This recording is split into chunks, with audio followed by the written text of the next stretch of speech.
சில நேரங்கள்ல பாத்தீங்கன்னா, உலகத்தோட மிகப்பெரிய ரகசியங்கள்லாம் ரொம்ப ரொம்ப சாதாரண கதைகளுக்குள்ள தான் ஒளிஞ்சிருக்கும். இன்னைக்கு நாம் அப்படியான கதைகள் நிறைஞ்ச ஒரு அத்தியாயத்தை தான் அலசி ஆராயப் போறோம். அதுதான் மத்தேயு 13 பரலோக ராஜ்யத்தின் உவமைகள்னு இத சொல்லுவாங்க. பாருங்க, இந்த கேள்விதான் நம்மளோட இந்த முழு பயணத்துக்கும் அச்சாணி. ஒரு சாதாரண விவசாயியோட கதையிலயோ இல்லனா ஒரு சின்ன கடுகு விதையிலயோ ஒரு பெரிய ராஜ்யத்தோட ரகசியங்களை எப்படி புரிய வைக்க முடியும்? இயேசு பயன்படுத்தின அந்த டெக்னிக் தான் உவமைகள். வாங்க அதுக்குள்ள இன்னும் கொஞ்சம் ஆழமா போவோம். கதை இங்கிருந்து தான் ஆரம்பிக்குது. ஒரு ரொம்ப சாதாரணமான நாள். இயேசு வீட்ல இருந்து வெளியே வர்றாரு. ஏரிக்கரையில போய் உட்கார்றாரு. அவ்வளவுதான். ஆனா அவரை சுத்தி மக்கள் கடல் மாதிரி திரண்டுறாங்க. அதனால அவர் ஒரு படகுல ஏறி உட்கார்ந்துட்டு பேச ஆரம்பிக்கிறாரு. பாருங்க, இந்த அமைதியான சூழல்ல தான் பிரபஞ்சத்தோட சில முக்கியமான உண்மைகள் சொல்லப்பட போகுது. சரி, இப்போ நாம நேரடியா முதல் கதைக்குள்ள போயிடலாம். இயேசு சொன்ன கதைகள்லயே ரொம்ப ரொம்ப முக்கியமான ஒரு கதை இது. விதைப்பவரோட கதை. ஆனா இது வெறும் விவசாயத்தை பத்தின கதைன்னு மட்டும் நினைச்சிடாதீங்க. இது நம்மள பத்தின கதை. நாம எப்படி ஒரு விஷயத்தை கேட்கிறோங்கிறத பத்தின கதை. கதை ரொம்ப சிம்பிளானது. ஒரு விவசாயி பெரிய நம்பிக்கையோட விதைகளை விதைக்கிறாரு. ஆனா எல்லா விதைக்கும் ஒரே கதி இல்ல. சில விதைகள் வழியோரமா விழுது, உடனே பறவைங்க வந்து அதை கொத்தி தின்னுடுது. சில விதைகள் பாறை நிலத்துல விழுது, ஆழமா வேர்விட முடியாம வெயில்ல கருகி போகுது. இன்னும் சில விதைகள் முள் செடிகளுக்கு நடுவுல விழுந்து அதோட போட்டி போட முடியாம நெறிஞ்சு போய் பழம் தராம போயிடுது. ஆனா சில விதைகள் மட்டும் சரியான நல்ல நிலத்துல விழுந்து 100, 60, 30 மடங்குன்னு பெரிய விளைச்சலை கொடுக்குது. கதைய சொல்லி முடிச்சதும் இயேசு இந்த ஒரு மர்மமான வரிய சொல்றாரு. இது அங்கிருந்தவங்களுக்கு மட்டும் இல்ல, இப்போ இத பாத்துக்கிட்டு இருக்கிற நமக்கும் ஒரு கேள்வியை எழுப்புது. நம்ம காதுகள் உண்மையாவே கேட்க திறந்துதான் இருக்கா? இதுக்குள்ள என்ன அர்த்தம் ஒளிஞ்சிருக்கும்? இதே கேள்விதான் இயேசுவோட நெருங்கிய சீடர்களுக்கும் இருந்துச்சு. கதை கேட்ட மத்தவங்கள மாதிரி அவங்களும் அதோட ஆழம் முழுசா புரியல. அதனால அவங்க குழப்பத்தோட இயேசுகிட்ட நேரடியாவே கேக்குறாங்க. அதுதான் நம்மள அடுத்த கட்டத்துக்கு கூட்டிட்டு போகுது. இதுதான் இந்த அத்தியாயத்தோட முக்கியமான டேர்னிங் பாயிண்ட். ஏன் நீங்க விஷயத்த நேருக்கு நேரா சொல்லாம இப்படி புதிரான கதைகள் வழியா பேசுறீங்கன்னு கேக்குறாங்க. இது வெறும் கேள்வி இல்ல, இது புரிதலுக்கான ஒரு தேடல்.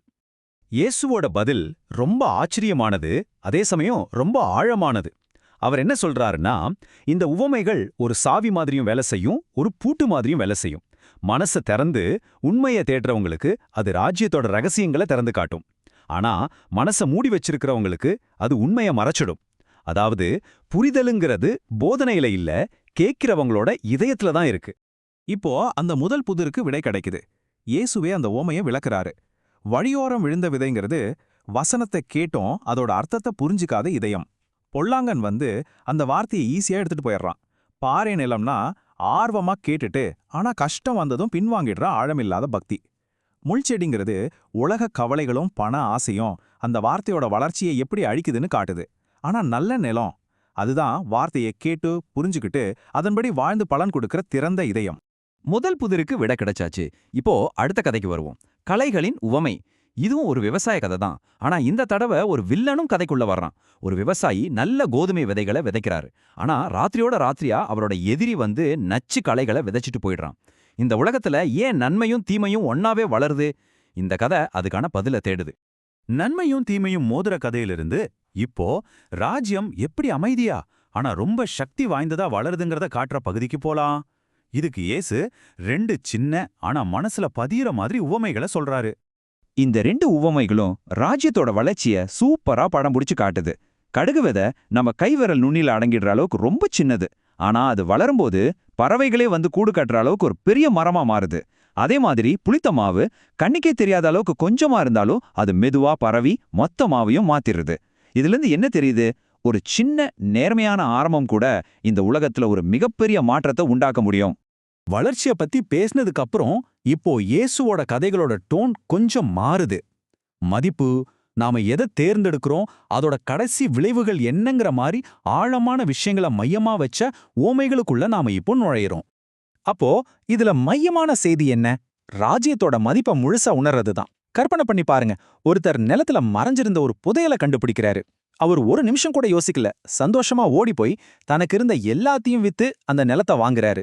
அதே மாதிரி ஒரு வியாபாரி தன்னோட வாழ்க்கை முழுக்க தேடின ஒரு விலை மதிப்பில்லாத முத்தை கண்டுபிடிச்சதும் ஒரு செகண்ட் கூட யோசிக்காம தன்னோட சொத்து எல்லாத்தையும் வித்து அதை வாங்குறாரு. இதுக்கு என்ன அர்த்தம்? பரலோக ராஜ்யத்தோட மதிப்பு இந்த உலகத்துல நாம பெருசா நினைக்கிற எல்லாத்தையும் விட உயர்ந்தது. அதுக்காக எதை வேணாலும் இழக்க தயாரா இருக்கணும். புதையலும் முத்தும் மதிப்பை பத்தி சொல்லுச்சு. ஆனா இந்த அத்தியாயத்தோட கடைசி உவமை பிரித்தலை பத்தி பேசுது. கடல்ல வீசின ஒரு பெரிய வலை நல்லது கெட்டதுன்னு பார்க்காம எல்லா வகையான மீன்களையும் பிடிக்குது. ஆனா கரைக்கு இழுத்துட்டு வந்ததுக்கு அப்புறம் தான் பிரிக்கிற வேலைய ஆரம்பிக்குது. நல்ல மீன்களை ஒரு பக்கமும் தேவையில்லாததைய இன்னொரு பக்கமும் போடுறாங்க. இது உலகம் முடிவுல நடக்க போற இறுதி தீர்ப்பை ரொம்ப நேரடியாவும் அப்பட்டமாவும் நமக்கு விளக்குது. இப்போ நாம முன்னாடி பார்த்தோமே அந்த கலைகளின் உவமை, அதுக்கான விளக்கத்துக்கு வருவோம். இது அந்த ஊமையோட ஒவ்வொரு பகுதியும் தெளிவா விளக்குது. நல்ல விதைங்கிறது ராஜ்யத்தோட பிள்ளைகள், கலைகள்ங்கிறது பொல்லாதவனோட பிள்ளைகள், அறுவடைங்கிறது உலகத்தோட முடிவையும் அறுக்கிறவங்க தேவதூதர்களையும் குறிக்குது. இந்த அட்டவணை அந்த சிம்பிளான கதைக்குள்ள எவ்வளவு ஆழமான அர்த்தம் இருக்குங்கிறத நமக்கு அழகா காட்டுது. இப்போ நம்ம எங்க ஆரம்பிச்சோமோ அங்கேயே திரும்பி வர்றோம். கேட்டும் கேளாத கண்டும் காணாத அந்த நிலைக்கு. இதுவரைக்கும் ஓமைகளா கதைகளா பார்த்த இந்த உண்மைய இப்போ இயேசுவோட சொந்த வாழ்க்கையில நடந்த ஒரு நிஜ சம்பவம் மூலமா பார்க்க போறோம். இது தியரி இல்ல, பிராக்டிக்கல். இவ்வளவு போதனைகளையும் முடிச்சிட்டு இயேசுதான் பிறந்து வளர்ந்த ஊருக்கே திரும்பி போறாரு. சின்ன வயசுல இருந்து அவரை நல்லா தெரிஞ்ச மக்களுக்கு முன்னாடி அவர் பேசுறாரு. இங்கேதான் அவர் சொன்ன ஓமைகளோட உண்மை எவ்வளவு பவர்ஃபுல்லானதுன்னு டெஸ்ட் பண்ணப்படுது.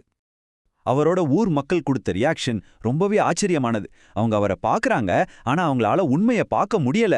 இவன் தச்சரோட பையன்தானே, இவன் அம்மா தம்பி தங்கச்சி எல்லாரும் நம்ம கூட தானே இருக்காங்க, அப்புறம் எங்கிருந்து இவனுக்கு இவ்ளோ ஞானமும் அற்புதமும் செய்யற சக்தியும் வந்துச்சுன்னு கேக்குறாங்க. அவங்களுக்கு பழக்கப்பட்ட அந்த சாதாரண பையனை தாண்டி அவங்க முன்னாடி நிக்கிறது யாருன்னு அவங்களால பார்க்கவே முடியல. அவங்களுடைய அந்த பழக்கமே அவங்க பார்வைய மறைச்சிடுச்சு. கடைசியா இயேசு இந்த வழி நிறைஞ்ச உண்மைய சொல்றாரு. இதுதான் இந்த முழு அத்தியாயத்தோட சாராம்சம். சில நேரங்கள்ல நமக்கு ரொம்ப நெருக்கமான ரொம்ப பழக்கப்பட்ட விஷயங்களை தான் நம்மளால சரியா பார்க்க முடியறதில்ல. இந்த விளக்கத்தோட இறுதியில நம்ம ஒவ்வொருத்தரும் நம்மளே கேட்டுக்க வேண்டிய ஒரு கேள்வி இதுதான். நம்ம வாழ்க்கையில நம்மளோட முன் முடிவுகளாலையும் பழக்கங்களாலையும் நம்ம பார்க்க தவறுற புதையல் எது, கேட்க மறுக்கிற செய்தி எது? யோசிச்சு பாருங்க.